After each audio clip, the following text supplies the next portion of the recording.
Hello flight fans, welcome to the channel. My name is Chris and I'll be your demo pilot for the day.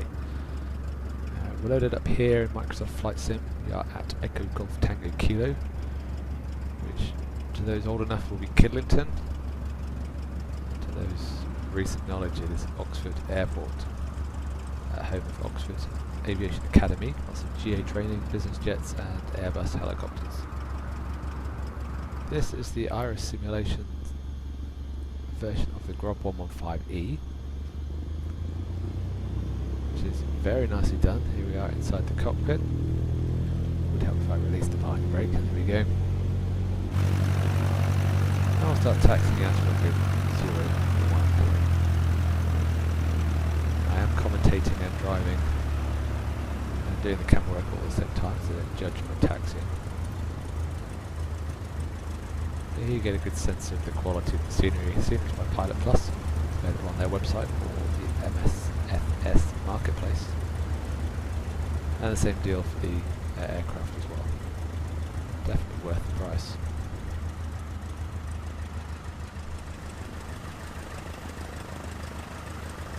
Okay, before I crash, let's get back in cockpit.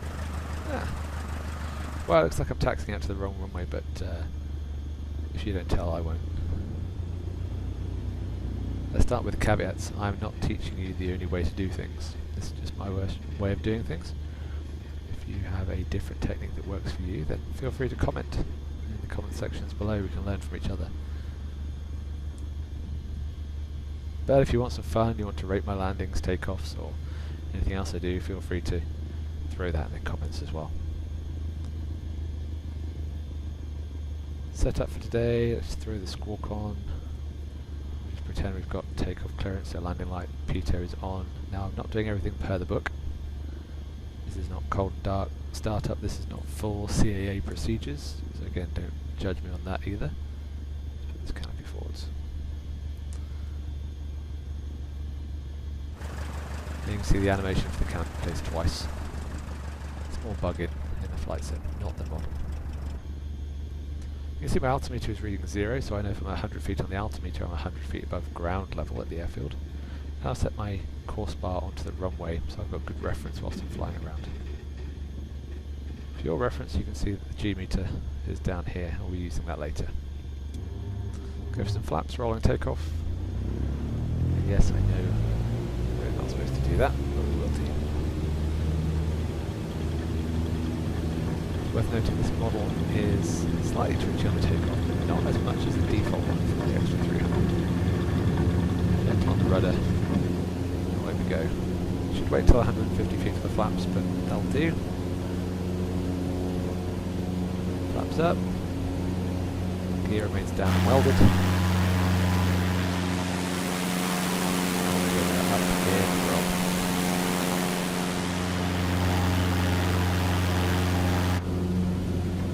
Start with the wing over. Our first manoeuvre is going to be the Aileron Roll. It's pretty simple. Try and add a little bit of finesse to it though. So I'm going to use my line feature, which is the runway. It's between 120 and 140 knots, and about 100 feet off the ground. 100 feet. There's my speed. So I'm going to pitch to about 10 degrees nose up, release the back pressure, and apply full aileron. That's it. So here we go. Up, release, roll, anticipate that it's level, and then pitch back to level. And you can see we're back at 100 feet, and the speed is roughly the same.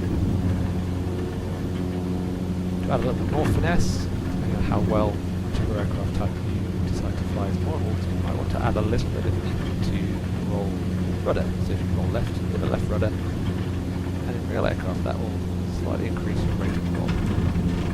Let's see what it does here.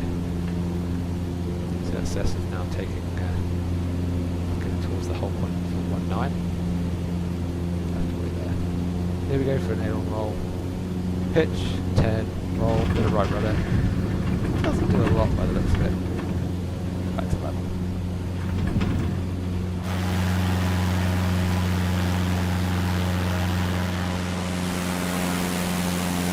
Beautiful aircraft.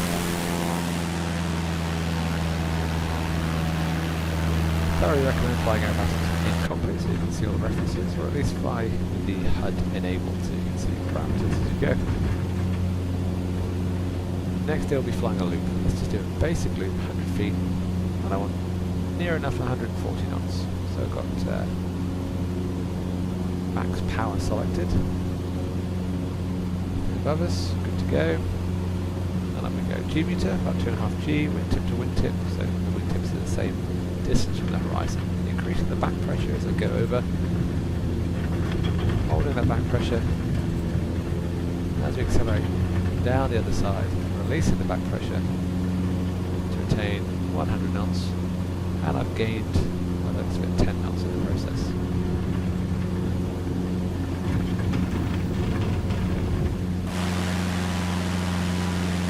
Exaggerated thing over slash, slash, whatever you want to call that. What do I do? Let's see, it's excellent as well.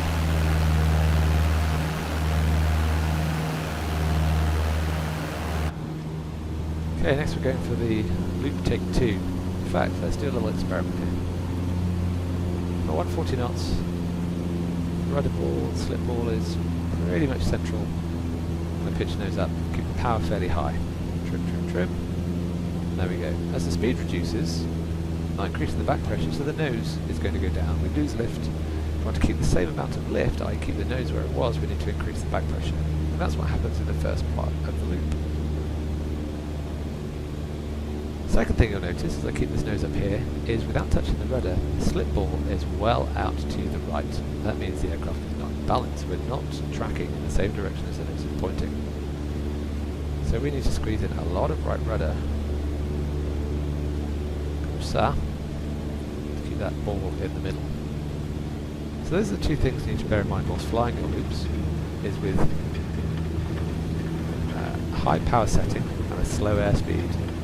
You'll need to pick right rudder to keep balance, and to have a consistent rate of loop you'll have to increase the back pressure, increase the lift as the speed reduces. Well, we can't miss this opportunity, can we? What speed do we think he's doing?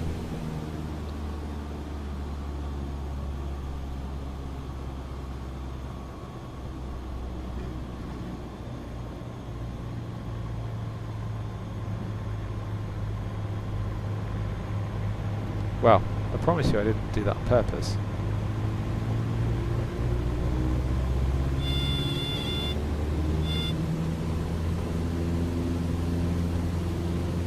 But you can't pass up an opportunity like that. You'll notice full power, slow speed, I need a bit of right rudder.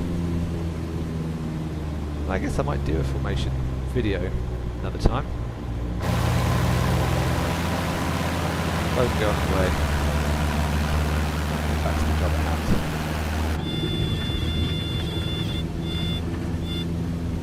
As I produce these videos and you're watching, you'll notice that I'm all about having fun. I don't take myself too seriously. If there's an opportunity to do something that I enjoy, then I'll go ahead and do it. Alright, back to the loop. So we said 2.5 G on the pull, increase that rate of pull for a consistent loop. And you need to apply a little bit of right rudder to keep that ball central. Let's try doing a loop by ignoring all that and just going full backstick. Here we go. Warner. And hello. This is just backstick. I'm not putting any aileron in. The aircraft just starts to spin. To recover, I ease off, I roll to the nearest horizon, and I apply back pressure to recover. So if you pull full backstick, the aircraft will stall. One wing stalls before the other, and then you'll get a rolling moment. Starts to roll, it'll start to yaw, and then you'll go from that auto rotation into the fully developed spin, which is kind of what we did there. Well, all I did to recover was just let go of the controls if you're using a flight stick, allow it to centralise, apply the power, and recover from the dive. Cool. So that's why we don't just fly full backstick loops. Now if you wanted it to do that, and I think you can do that in the shoot at below 100 knots, you can depart the aircraft into a spin, and it looks like a flick manoeuvre. but the difference is the speed you enter. If you enter above 100 knots in the tutor, then it's a flick manoeuvre, which isn't technically allowed. Below 100 knots, you're just putting into a spin, which they do regularly for training. Cool, 140 knots, 100 feet. We'll go into a loop this time. One thing to note is as you pitch up, you want the wings to be equidistant from the horizon. But this time my error is I'm not pulling enough backstick. I'm pointing up, the speed is almost zero, and you'll notice that the aircraft just falls out of the sky. My goodness. Let's let's stop that one. That wouldn't have ended very well at all. Now I'm just using the yaw. There we go. And that resets us into some sort of stable flight. Wow, that's crazy. Sometimes that can happen. Most of the time, if you just run out of airspeed and you don't apply back pressure on the stick, it'll just flop out of the turn and you can complete the loop normally. In that case, it decided to go into irrecoverable spin. That's not the right word, is it? Irrecoverable spin. So that is loops. If you've got any questions about any of that, feel free to put it in the comments below. If you're still with me, then thanks for bearing with. Hope you've learned something. If you found it useful, please hit the like. Even better, the subscribe button. Even better than that, chuck in the notifications so you get told when the next video is out. If you want to see a particular video, bit of content, then put that in the comments and I'll try and put that in my next video. Let's have one last little look at the airfield. Look at that. Beautiful. Pilot Plus scenery, Echo Golf Tango Kilo, and RS simulations. This is probably one of my favourite aircraft. It's so simple to fly. And it can do some crazy stuff if you ask me to. Or if you mishandle it. That's it for the video. Feel free to stick around for the landing. Flaps 1. Turning early. I'm going to aim for the centre point of the runway for my touchdown. Low 80 knots, flaps full. Such a small aircraft, such a long runway. And because we're taxiing off at the end, you may as well touch down halfway down. And that is a technique that they used, or they still use in the tutor.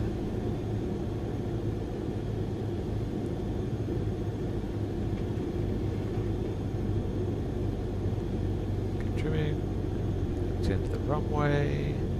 As the runway comes up around your ears, back stick. Keep flaring it off. As it slows, keep flaring it off. Keep flaring it off. And touchdown.